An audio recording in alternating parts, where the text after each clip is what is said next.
본문에 나오는 10명의 처녀들은 누가 슬기롭고 누가 미련한지를 사실 겉으로 보기에는 잘 알 수 없습니다. 쉽게 구분을 못한다는 것입니다. 왜 그럴까요? 한번 잘 들어보십시오.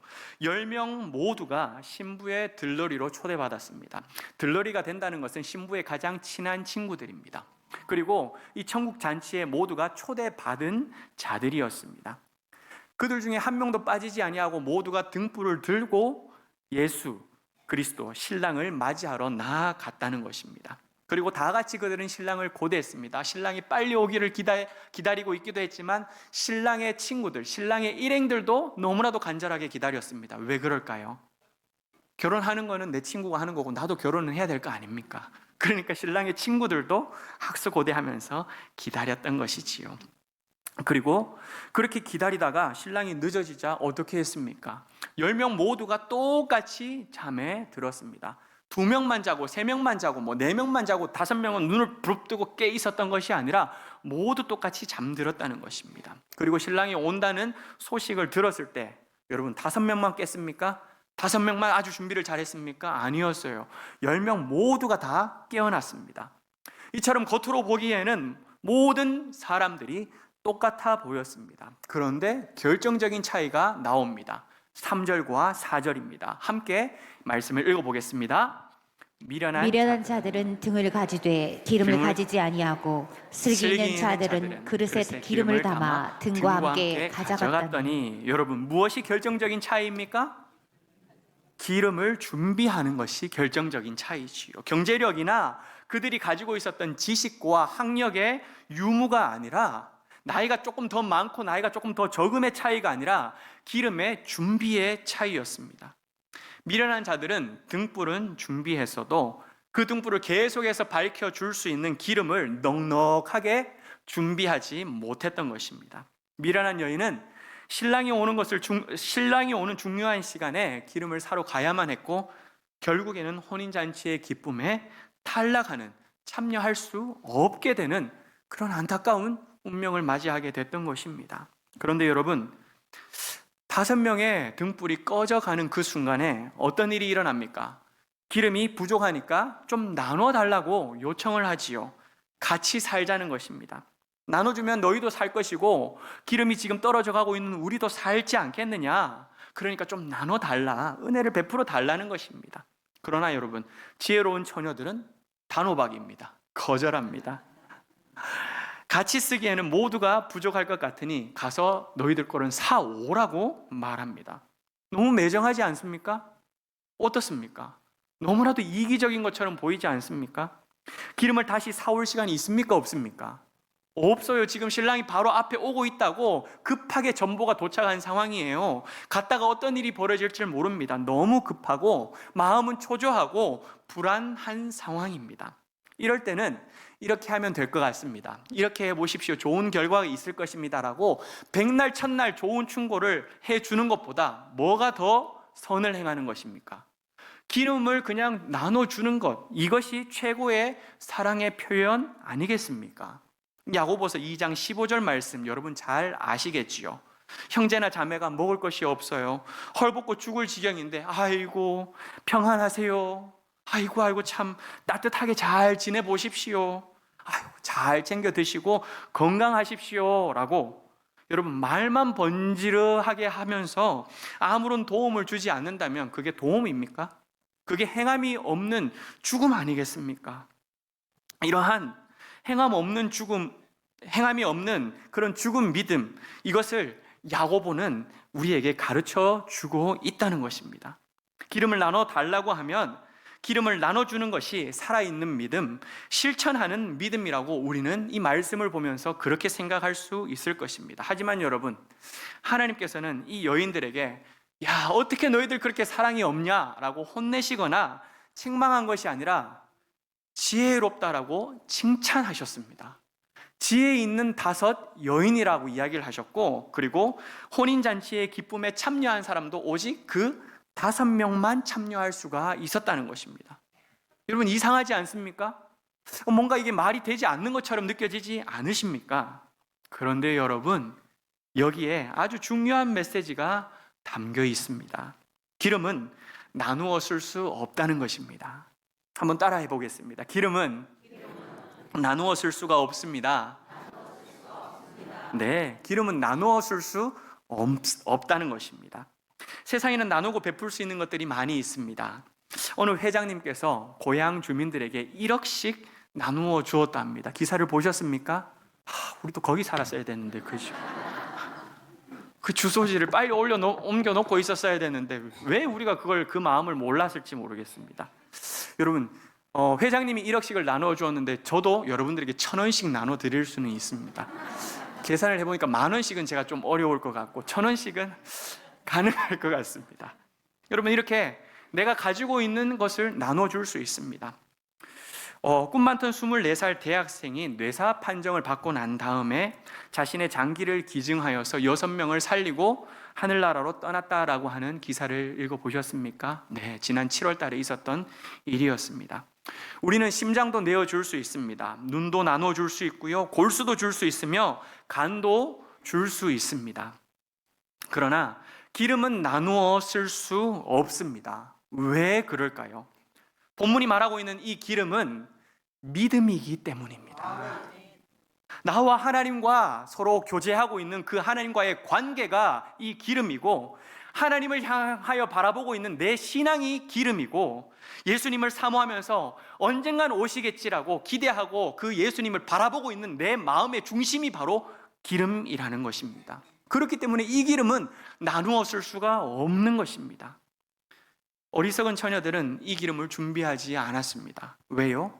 자기의 기름이 떨어지면 남의 기름을 빌리면 된다라고 생각했기 때문이지요. 하지만 여러분, 내가 예수님을 믿고 구원받는 믿음은 내 자녀들에게도 나누어 줄 수가 없습니다. 내가 의롭다고 칭함받아서 하나님의 양자 되어지는 그 놀라운 은혜의 믿음은, 나를 하나님의 자녀 삼아주는 그 구원의 믿음은 다른 사람에게 빌려줄 수도 없고 반을 나누어서 쪼개줄 수도 없다는 것입니다. 이 어리석은 5 여인은 자기들의 믿음과 남의 믿음을 구분하지 못했어요. 믿음 좋은 사람과 함께 있으면 자신도 그 믿음을 빌려서 구원받을 수 있다고 착각했던 것입니다. 여러분, 우리 어떻습니까? 믿음 좋은 사람들하고 같이 이렇게 교제를 합니다. 같이 찬양을 합니다. 예배를 합니다. 그러면 막 나도 같이 막 은혜가 풍성한 것 같고, 막 내 기쁨이 넘쳐나는 것 같고, 내 믿음이 막 정말 대단한 것 같고, 그런 생각 들지 않습니까? 그런데 그 사람하고 헤어지고 난 다음에 그냥 푹 꺼져버리기도 하고. 왜 그렇습니까? 마치 내가 그 사람하고, 믿음 좋은 사람하고 함께 교제하고 있고 손을 잡고 있고 잘 알고 있다는 것 때문에 마치 내 믿음도 좋다라고 착각하기 때문이라는 것이죠. 그런데 여러분, 그 믿음은 나눠 가질 수가 없다라는 것입니다. 이렇게 생각하는 분들이 많이 계시더라고요. 주님, 우리 집안에 장로님이 얼마나 많은지 하나님 알고 계시지요. 권사님은 셀 수도 없어요. 우리 집안이 벌써 4대째입니다. 하나님, 4대째. 4대. 이야, 이거 손가락 필 수도 없는 4대. 하나님께서 대답하십니다. 그래, 알지. 그래, 알아. 그런데 너는? 이라고 말씀하시면 여러분들은 어떻게 하시겠습니까? 주님, 우리 아내 믿음 엄청 좋잖아요. 저는 아내 치맛자락 붙잡고 하나님 앞에 갈게요 라고 하는 분들도 많이 보았습니다. 그런데 여러분, 치맛자락을 붙들고 우리가 아둥바둥거리면서 천국으로 들려 올라가는 것처럼 보인다고 할지라도 아내의 믿음은 절대 나눠 가질 수가 없습니다. 주님, 저 왔어요. 저 목사 아들이잖아요. 목사 아들. 저 목사 아들이거든요. 저 목사 아들 왔어요. 목사 아들. 저 괜찮죠? 목사 아들이니까요. 그래, 은규야. 그래, 네가 그게 제일 문제란다. 목사 아들이기 때문에 변하지 않는 게 너가 제일 큰 문제야 라고 하나님께서 말씀하실 수 있다는 것입니다. 여러분, 내 주변의 것이 무엇이다라고 하는 것은 하나님 앞에서는 아무 의미 없는, 그런 쓸데기 없는 것이라는 것이죠. 여러분, 기름은 누군가 대신 해줄 수도 없고 빌릴 수도 없습니다. 하나님께서는 한 사람 한 사람에게 그 사람의 믿음을 보면서 신랑을 맞이할 준비가 되어 있는지 아닌지를 개인적으로 물으시는 것입니다. 그러므로 우리 개인은 내 스스로가 내가 구원받을 내 개인의 믿음을 준비해야만 합니다. 우리가 서로의 신앙을 위하여서는 기도해 줄 수 있습니다. 셀 모임을 같이 하지요. 그렇게 모임은 잘 나옵니다. 그런데 믿음이 연약해 보이는 분들이 있습니다. 그 영혼들을 위하여서 같이 기도해 줄 수는 있습니다. 가족 안에서 신앙생활을 잘하고 정말 하나님 오실 그 천국을 바라보면서 그렇게 살아가는 사람도 있습니다. 그런데 주일이고 뭐고 아무 상관없이 하나님과 동떨어지는 사람도 있습니다. 그때에 우리가 그 사람을 위하여서는 눈물로 기도할 수는 있습니다. 그런데 믿음을 대신해 줄 수 있는 사람은 아무도 없기 때문에 마지막 순간에는 오직 나 혼자 하나님 앞에 1대1로 서야 된다는 것이죠. 남편도 1대1로 서야 되는 것이지 아내의 치맛자락 붙들고 2대1로 하나님 앞에 설 수 없다는 것입니다. 이처럼 기름은 나누어 가질 수 없습니다. 뿐만 아니라 시간적으로 혼인잔치의 문이 닫히기 전에 우리는 기름을 준비해야 합니다. 한번 따라하겠습니다. 문이 닫히기 전에 기름을 준비합시다. 네, 문이 닫히기 전에 기름을 준비해야 합니다. 미련한 처녀들의 등불이 꺼져갑니다. 기름을 사러 가는 사이에 기다렸던 신랑이 왔고 혼인잔치의 문은 닫히고 말았습니다. 헐레벌떡 돌아온 여인들은 문을 두드리면서 간청합니다. 주님, 주님, 문을 열어주십시오. 저희도 조금 전까지만 해도, 언제까지만? 조금 전까지만 해도 저 여인들과 함께 주님을 기다리고 있었던 사람들입니다. 문을 좀 열어주십시오. 그러자 신랑 되신 예수님에게서 돌아온 대답이 무엇입니까? 마태복음 25장 12절입니다. 함께 읽어보겠습니다. 대답하여 가로되 진실로 너에게 이르노니 내가 너희를 알지 못하노라 하였느니라. 내가 너희를 알지 못하노라. 뭐라고요? 내가 너희를 알지 못하노라. 너무나도 무섭고 끔찍한 대답이 그 여인들에게 돌아왔다는 것입니다. 미련한 자에게 속하게 되면, 한번 문이 닫히게 되면 그 문은 다시 열리지 않는다는 것입니다. 우리에게 기회의 문이 닫히기 전에 예수 그리스도를 나의 구세주로 고백하고 그 예수 그리스도를 믿는 그 믿음이 부족해지지 않도록 우리가 날마다 준비해야 된다는 것입니다. 오늘 예수 믿는 믿음이 충분하였는데, 그 기름 준비가 충분하였는데 내일 그 기름이 없어질 수도 있다는 것입니다. 그렇기 때문에 날마다 매일매일 준비하며 언제가 될지 모르지만 그 문이 닫히기 전까지 늘 준비하고 깨어 있어야 한다는 것이지요. 그렇기 때문에 오늘 말씀은 천국의 혼인잔치에 참여하는 미련한 자가 아니라 슬기로운 사람이 될 수 있도록 우리에게 답을 알려주고 있습니다. 어떻게 해요? 마태복음 25장 13절입니다. 함께 읽겠습니다. 그런즉 깨어있으라. 너희는 그 날과 그 시를 알지 못하느니라. 네, 신랑 되신 주님이 오실 날이 언제인지 알 수 없으니 깨어있으라 라고 말씀하고 있습니다. 깨어있는 것이 정답이고 방법이라는 것이지요. 그런데 여러분, 깨어있으라 라고 하는 말은 참 부담스럽게 느껴집니다. 그죠? 깨어있으라 하니 마치 24시간 깨어있어야 될 것 같고, 설교 듣는 시간에도 눈을 부릅뜨고 있어야 될 것 같고, 졸고 있으면 안 될 것 같고, 이런 마음의 부담들이 있게 되시요. 그런데 여러분, 깨어있으라는 말은 24시간 잠자지 말라는 것이 아니라 기름을 준비하라는 것입니다. 그렇다면 어떻게 기름을 준비해야 하는 것일까요?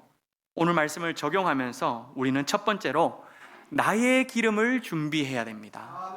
누구의 기름을 준비해야 된다고요? 나의 기름을 준비해야 합니다. 예수님께서 누구의 믿음을 보시고 고치셨습니까? 예수님을 찾아온 그들의 믿음을 보시고 너의 믿음을 보시고 치유하셨다라고 말씀을 하고 있습니다. 12년 동안 혈류증으로 고통당하는 여인이 예수님을 찾아오지요. 예수님이 지나가는 그 순간 가운데, 무리들 가운데에 제자들이 그 따라가고 있는 그 순간 가운데에 예수님 뒤에서 옷자락을 슬그머니 만집니다. 아무도 모르게 그렇게 만지지만 예수님은 알고 계시지요. 그런데 왜 그렇게 만졌습니까? 여인은 옷자락만 만져도 구원받을 것이라고 하는 그 믿음이 그녀에게 있었기 때문입니다. 그러자 예수님께서 뭐라고 말씀하십니까? 따라 안심하라, 두려워하지 말라, 너의 믿음이 너를 구원하였느니라. 뭐라고요? 너의 믿음이 너를 구원하였다 하시니 여자가 즉시 나온 줄 믿습니다. 여러분, 흉악하게 귀신 들린 딸의 어머니를 알고 계시지요? 수로보니게 여인입니다. 수로보니게 여인은 예수님 앞에서 철저하게 당하였습니다. 그랬던 수로보니게 여인이 주님께 고백합니다. 주님, 개들도 주인의 상에서 떨어지는 부스러기를 먹지 아니합니까? 개와 같아도 좋으니 내 딸에게 그 부스러기 은혜를 베풀어 주시옵소서라고 울부짖습니다. 예수님께서 이 여인에게 어떻게 말씀합니까? 여자여, 너의 믿음이 크도다. 뭐라고요? 너의 믿음이 크도다. 너의 소원대로 되리라 하시니 그때부터 딸이 낫게 된 줄 믿습니다. 여러분, 하인이 중풍병으로 누워있는 백부장의 이야기도 잘 아시지 않습니까? 그 백부장이 예수님을 찾아오셨습니다. 주여, 나도 누구 수하에 있습니다. 그리고 또 내 밑에도 종들이 많이 있습니다. 제가 그 종들에게 가라 하면 가고 이쪽으로 와서 여기 이 일을 하라 그러면 그들이 일을 합니다. 주님, 다만 저에게 말씀만 하옵소서. 그러면 내 수하에 있는 그 하인이 지금 낫게 될 것입니다. 예수님은 이만한 믿음을 본 적 없다라고 그를 칭찬하시며 너가 믿은 대로 될 것이다 라고 하셨을 때에 하인이 즉시 낫게 된 줄 믿습니다. 사랑하는 여러분, 예수님께서 기적을 베푸시면서 동일하게 하신 말씀이 무엇입니까? 너의 믿음이 너를 구했고, 너의 믿음이 내 딸을 살렸고, 너의 믿음이 너 사랑하는 종 하인을 일으켰다라고 말씀하고 있습니다.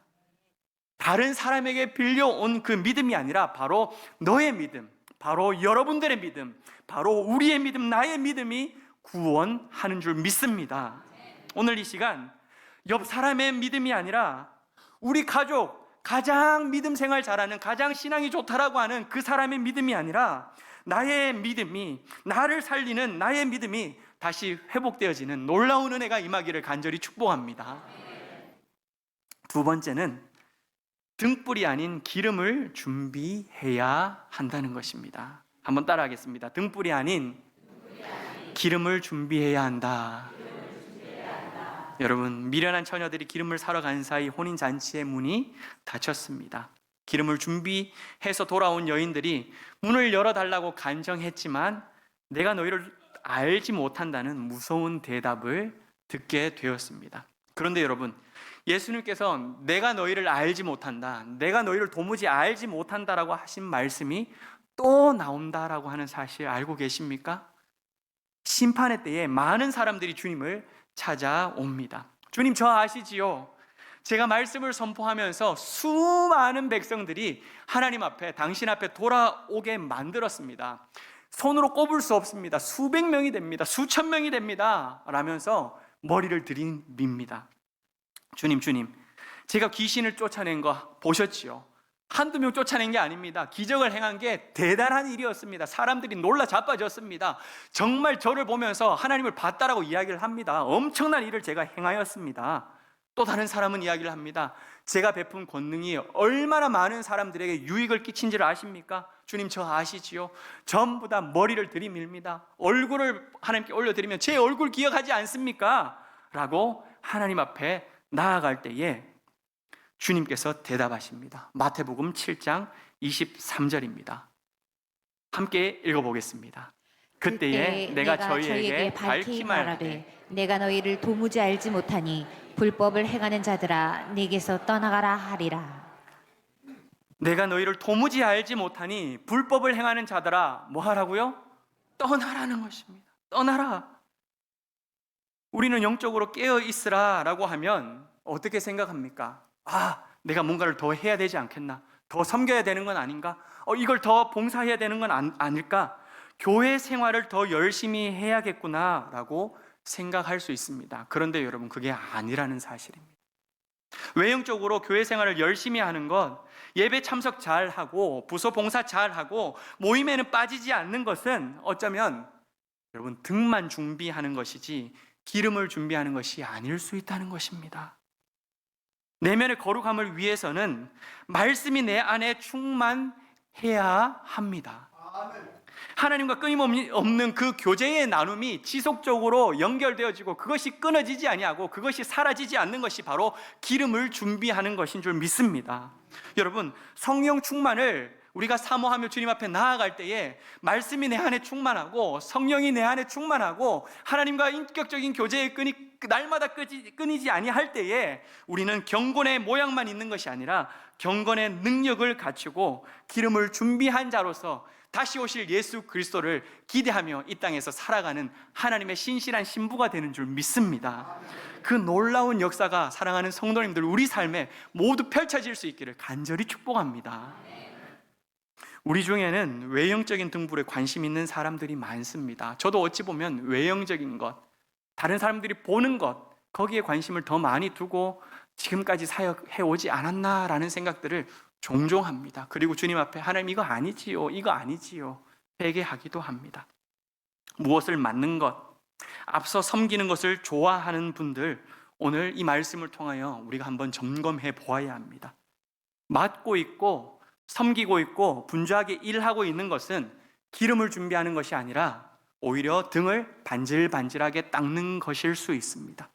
등을 갈고 더 멋진 등으로 교체하는 것일 수 있기 때문에 반드시 그 말씀을 통하여, 이 말씀을 통하여 내 모습을 점검해야 한다는 것입니다. 우리가 준비해야 할 것은 더 멋진 등, 더 비싼 등, 남들보다 더 큰 등, 기름을 더 많이 채울 수 있는 등이 아니라 그 안에 들어갈 성령의 기름, 말씀의 기름, 하나님과의 관계에 끈을 놓지 않는 그 기름이 필요하다는 것입니다. 교회는 나오는데 여러분 기쁨이 없으십니까? 등은 준비되어 있는데 기름이 떨어진 사람일 수 있습니다.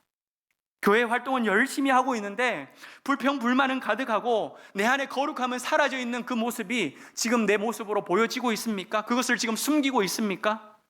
등은 잘 준비되어 있는지 모르겠습니다. 그 등 때문에 다른 사람들은 속일 수는 있습니다. 아, 이 사람 신앙생활 잘 하고 있는 것이구나 라고 기만할 수는 있습니다. 그런데 기름이 떨어져서 내 안에는 생명력이 상실하고 메말라 있을 수 있다는 것입니다. 큐티도 잘하고 성경 통독도 잘하고 기도 생활도 잘하고 예배에 열심히 참석하고 있지만 정작 내 삶에는 말씀의 능력이 나타나고 있지 않다면 기름 없이 등만 남아 있다는 것입니다. 사랑하는 여러분, 다시 한번 메마른 내 심령 가운데에 말씀의 기름이 부어지기를 간절히 축복합니다. 오늘 말씀이 사랑하는 여러분들에게 가득 채워짐으로 말미암아 이제는 말씀의 은혜가 내 삶을 지배하는 놀라운 역사가 일어나기를 축복합니다. 믿음의 기름이 부어지고 성령 충만의 기름이 부어지고 영적인 생명력이 다시 살아나서 하나님과의 관계가 다시 회복되어져서 내 마음 가운데 소생되어지는 그 기쁨, 물된 동산을 경험하는 우리 사랑하는 성도님들 되어지시기를 축복합니다. 그때에 신랑 되신 예수 그리스도께서 이 땅 가운데 다시 오실 때에 우리는 어린 양의 잔치를 기쁨으로 준비했다가 하나님과 함께, 예수님과 함께 천국 잔치를, 결혼을 맞이하는 그러한 하나님의 신실한 신부가 될 줄 믿습니다. 그 은혜를 모두가 누리는 믿음의 백성들 되시기를 축복합니다.